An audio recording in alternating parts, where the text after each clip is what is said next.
Hi, this is VZ Pro 3 channel. In today's video, I will show you how to edit chat on Instagram desktop.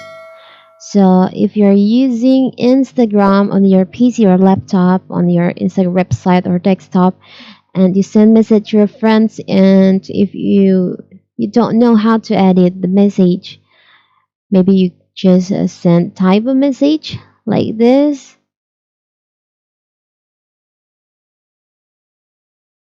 and you want to edit the chat. How to do it? It's very simple. So you can see it, there's like three dots beside your chat, the message that you just sent. You can just click on that, and there is an option edit. You can just click on that, and here you can edit your message like this,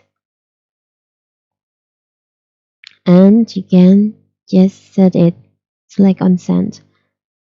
And when you edit message on your Instagram conversation, there will be like edit info on the top of your message that tells your message is edited. It's very simple, right? So that is how to edit chat on Instagram desktop. Don't forget to like and subscribe and turn on the notification to keep you updated about this channel. Thank you and see you.